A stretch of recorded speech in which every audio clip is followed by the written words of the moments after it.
suci Allah. Udah, kalau udah tahu kita banyak kotorannya, nggak usah sombong ya Bu. Ya Bu, Bu, udah nggak usah ke bawah-bawah, di atas aja kotoran semua. Terusin Bu, terusin. Biasanya di sini acara sampai jam berapa? Hah? Sampai jam berapa Bu? Jam 1. Mendengar ilmu-ilmu dari guru-guru kita lewat YouTube, dari handphone kita, itu manfaat atau enggak? Manfaat.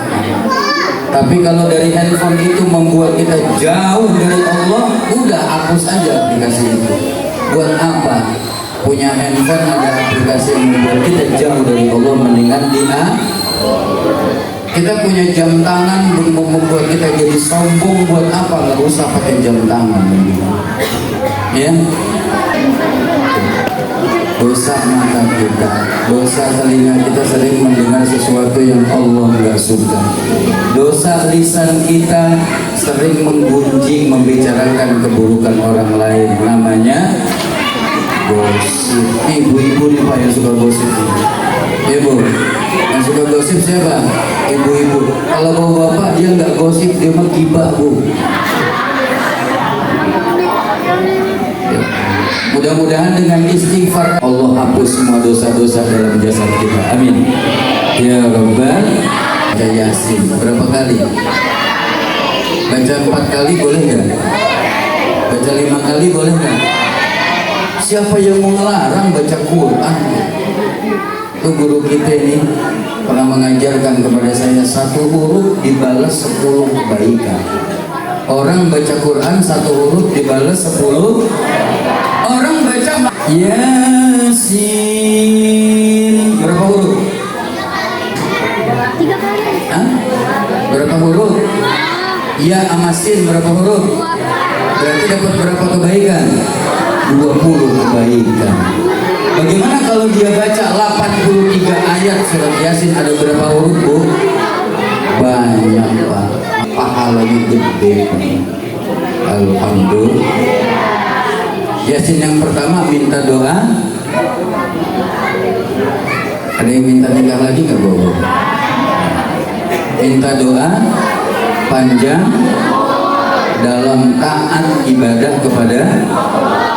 Seumpama Allah kabulin ibu-ibu yang minta doa panjang umur, dikabulin umurnya 250 tahun, mau nggak? Kan minta panjang umur Bu. Nggak mau dikasih umur 100 tahun mau? Hah? Mau nggak? Nggak mau. Udah nggak kelihatan bentuknya Ibu. Kayak kerupuk kulit disiramin air. Kalau dulu ibu masih 17 tahun tuh sweet 17 namanya. 17 tahun sampai jigo sampai 25 tuh langsung pipit kanan kiri cakep.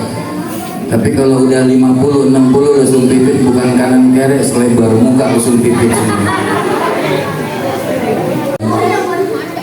Dibersihkan berarti ada kotorannya. Iya, ada kotorannya nggak hati kita? Rasulullah bersabda dalam sebuah hadis, kata Rasulullah, di dalam jasad manusia ada segumpal daging yang kalau dia baik maka baik seluruh jasadnya. Kalau dia baik maka baik cara berpikirnya. Kalau dia baik maka baik cara mendengarnya. Kalau dia baik maka baik tutur katanya. Kalau dia baik maka baik tingkah dan lakunya.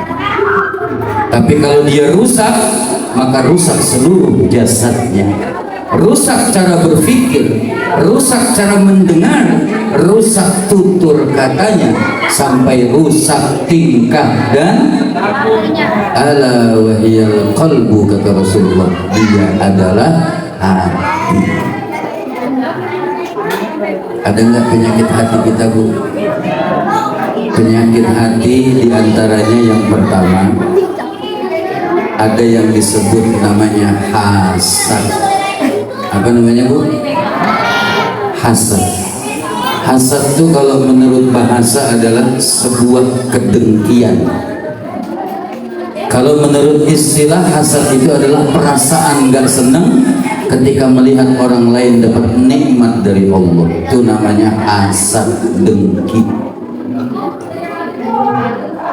Bapak punya tetangga beli mobil baru, bapak yang gak bisa tidur 3 hari 3 malam.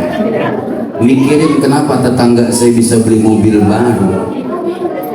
Jangan-jangan dia korupsi, duit pemilu dimakan dia semua gitu. Jangan-jangan dia piara tuyul. Kenapa pikirannya rusak, Pak? Karena hatinya rusak. Ibu nih, ada tetangga ibu, suaminya nikah lagi, ibu yang gak bisa tidur, mikirin kenapa suami tetangga saya bisa nikah lagi. Untungnya di mana buat ibu? SMS, susah lihat orang senang, senang lihat orang, itu namanya dengki. Dan Rasulullah memberikan peringatan keras kepada orang-orang yang di dalam hatinya ada dengki. Kata Rasulullah, berhati-hatilah kalian dengan sifat dengki atau hasad ini. Sebab sifat hasad ini akan menghancurkan semua amalan-amalan kebaikan yang kalian lakukan, sebagaimana api yang membakar kayu bakar. Mohon maaf lahir batin, Bu. Orang yang punya sifat hasad, Pak, bukan dia gak sholat, dia sholat. Orang yang punya sifat dengki dalam hatinya bukan dia gak puasa, dia puasa. Orang yang punya sifat dengki dalam hatinya bukan dia gak baca Quran, dia baca Quran. Tapi sayang sejuta sayang, di dalam hatinya ada bersemayam sifat hasad yang membuat semua amalan kebaikannya hangus. Na'udzubillah. Sekarang kita tanya, ada nggak sifat hasad dalam diri kita? Ada nggak? Kalau ada, keluarin. Mesti bersih kita punya hati. Jangan ada dengki di antara kita. Yang kedua, penyakit hati yang tidak kalah berbahaya itu kita menanam satu benih. Kalau benih kecil apa gede, Bu? Kecil, Pak. Kita menanam benih kebencian di dalam hati kita. Tapi benih kebencian itu kita rawat. Tiap hari kita siram benih kebencian itu. Maka kalau benih kita rawat, kita siram, akan menjadi sebuah pohon yang besar, namanya pohon kebencian. Bu, kalau pohon besar kita rawat, berbuah enggak? Berbuah, dengan buah namanya buah kebencian. Kebencian itu buah kebencian kita bagikan kepada tetangga kanan kiri kita. Itu buah kebencian kita bagikan kepada sahabat, saudara-saudara kita. Maaf lahir batin, kalau kita bencinya cuma sendiri itu nggak jadi bermasalah.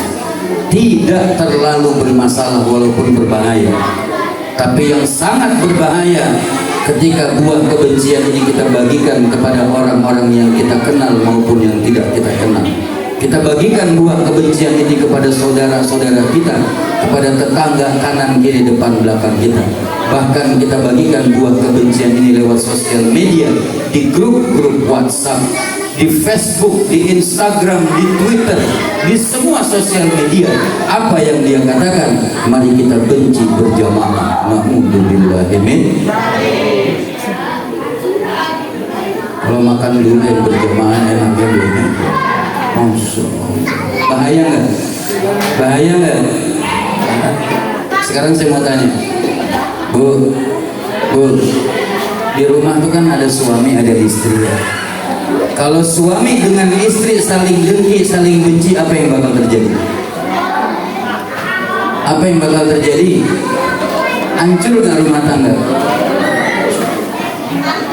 Suami istri saling dengki, saling benci, hancur rumah tangga. Sekarang yang lebih luas, satu lingkungan ini RT berapa? RT berapa?